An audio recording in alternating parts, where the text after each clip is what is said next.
রহমান চৌধুরী, মৌলভীবাজার 4। আপনার সময় 6 minute. Mic তো। বিসমিল্লাহির রহমানির রহিম। মাননীয় স্পিকার, মাননীয় প্রধানমন্ত্রী, মাননীয় মন্ত্রীবৃন্দ এবং মাননীয় সংসদ সদস্যবৃন্দ, প্রথমে আমি মহান রাব্বুল আলামিনের কাছে শুকরিয়া আদায় করছি। মাননীয় স্পিকার, আমি আপনার মাধ্যমে এই মহান জাতীয় সংসদে দাঁড়িয়ে কৃতজ্ঞতা প্রকাশ করছি আমার এলাকার জনগণের প্রতি, যারা আমাকে সিলেট বিভাগের 19টি আসনের মধ্যে সর্বোচ্চ ভোটের ব্যবধানে বিজয়ী করেছেন এবং মাননীয় প্রধানমন্ত্রী তারেক রহমান সাহেবের হাতকে শক্তিশালী করেছেন। আজকের দিনে শ্রদ্ধার সাথে স্মরণ করছি বীর মুক্তিযোদ্ধা, স্বাধীনতার ঘোষক, বহুদলীয় গণতন্ত্রের প্রবক্তা শহীদ প্রেসিডেন্ট জিয়াউর রহমানকে। আমি আরও স্মরণ করছি যার আদর্শ মননে লালন করে জাতীয়তাবাদী দলের রাজনীতিতে এসেছি, মাদার অফ ডেমোক্রেসি, গণতন্ত্রের আবুসুর নেত্রী, 3বারের সফল প্রধানমন্ত্রী বেগম খালেদা জিয়াকে। মাননীয় স্পিকার, আমার এই আসন চা বাগান, পাহাড়, হাওর আর প্রাকৃতিক সৌন্দর্যের অপার লীলাভূমি। এটি বাংলাদেশের চায়ের রাজধানী হিসেবে পরিচিত। এই অঞ্চল শুধু অর্থনীতির নয়, পরিবেশ ও পর্যটনের দিকে অত্যন্ত গুরুত্বপূর্ণ। মাননীয় সদস্য, দেখে দেখে পড়া অ্যালাউড না সংসদে। আপনি এমনি বলেন, সর্বোচ্চ ভোটে পাশ করেছেন, এক্সটেম্পর বলতে থাকেন। একবার নোটটা দেখে তারপর আমাদের দিকে তাকিয়ে বলতে থাকেন। আমার এলাকায় হাওর, চা বাগান এবং আমাদের এলাকায় অনেকগুলা স্পট রয়েছে পর্যটনের, যেমন হামহাম, বাইকা বিল, মাধবপুর লেক এবং হামহাম জলপ্রপাত, বাইকা বিল, লাউয়াছড়া। অনেকগুলা আমাদের এলাকায় 29 জাতির বসবাস। তাদের সংস্কৃতি, তাদের ভাষা সম্পূর্ণ আলাদা।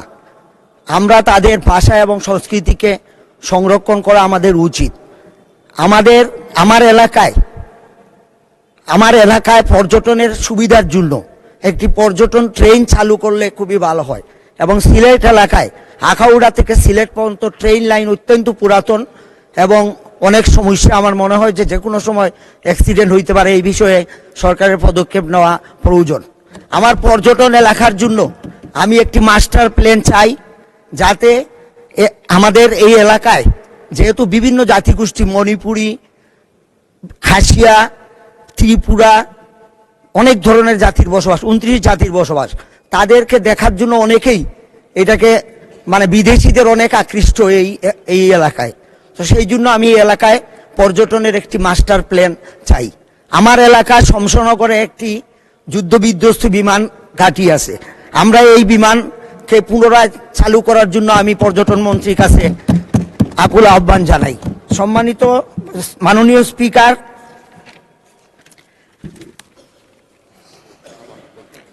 স্বাস্থ্য খাতের উন্নয়ন বিষয়টি অত্যন্ত জরুরি। পর্যটন হওয়ায় আমার শ্রীমঙ্গলে বর্তমানে 50 শয্যা বিশিষ্ট একটি হাসপাতাল আছে। এটাকে আমি 100 শয্যা বিশিষ্ট করতে চাই এবং কমলগঞ্জেও একটি 50 শয্যা বিশিষ্ট আছে। এখানে আমরা 100 শয্যা বিশিষ্ট হাসপাতালে উন্নীত করলে এলাকার মানুষের অনেক উপকার হবে। সম্মানিত মাননীয় স্পিকার, আমার এলাকায় শ্রীমঙ্গল থেকে শমশনগর, কমলগঞ্জ শমশনগর হয়ে চাতলা বর্ডার পর্যন্ত যে রাস্তাটা, এটা ছোট একটা রাস্তা। এটাকে যদি 4 লাইন বিশিষ্ট করা যায় তাহলে এই বিদেশ থেকে, ইন্ডিয়া থেকে যে রাস্তা দিয়া অনেক বাণিজ্য সুবিধা হবে। এই জন্য আমি এই রাস্তাকে 4 লাইনে উন্নীতকরণের জন্য আশা পোষণ করছি।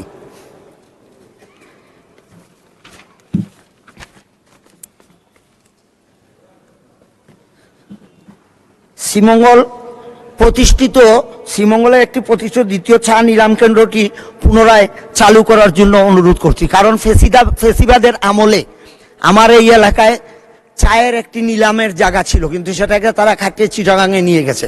আমরা এটাকে আবার পুনরায় চালু করার জন্য জোর দাবি জানাচ্ছি। আমার এলাকায় ইদানিং পরিবেশকে নষ্ট করে যেভাবে রিসোর্ট তৈরি হয়েছে প্ল্যান ছাড়া, এবং এটা সরকার কোনো এটা থেকে রেভিনিউ পাচ্ছে না। পাহাড় কেটে বিভিন্নভাবে রিসোর্ট তৈরি করা হয়েছে। আমার আগে যিনি এমপি ছিলেন, উনি একটানা 37 বছর এমপি ছিলেন, যার ফলে স্বৈরশাসন কিভাবে হয় সেটা শ্রীমঙ্গল, কমলগঞ্জের মানুষ হাড়ে হাড়ে টের পায়। উনার যেটা মন চায় সেটাই উনি করছেন। আমাদের এখানে এই প্রভাবশালী লোকরা সরকারের জায়গা দখল করে, রেলওয়ের জায়গা দখল করে তারা বিভিন্ন স্থাপনা তৈরি করেছেন, যেটা আমাদের জন্য অনেক অসুবিধা। আমি আশা করব আমাদের এই এলাকার যে যে বনাঞ্চল আছে, যে সরকারি জায়গাগুলো আছে, সেটাও মুক্তির জন্য আমি সংশ্লিষ্ট মন্ত্রীদের কাছে আন্তরিকভাবে দাবি জানাই।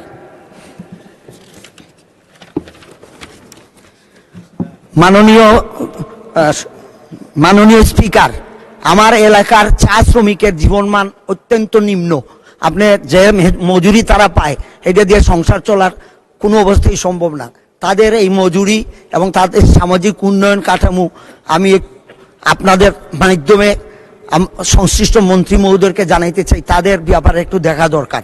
এইবার তারা আমাদের জনাব তারেক রহমান সাহেব যখন মৌলভীবাজার গিয়েছিলেন, ম্যাডাম ভাই আমাকে 1 মিনিট সময় দেওয়া যাবে? স্পিকার মহোদয়, মাননীয় স্পিকার আমাকে 1 মিনিট সময় দিন। ভাই বলেছেন যখন তো দিতে হবে 1 মিনিট সময়, বলেন 1 মিনিট। ভাইটাই বলবেন না। আমার এলাকার মানুষ অনেক সহজ সরল এবং কর্মঠ।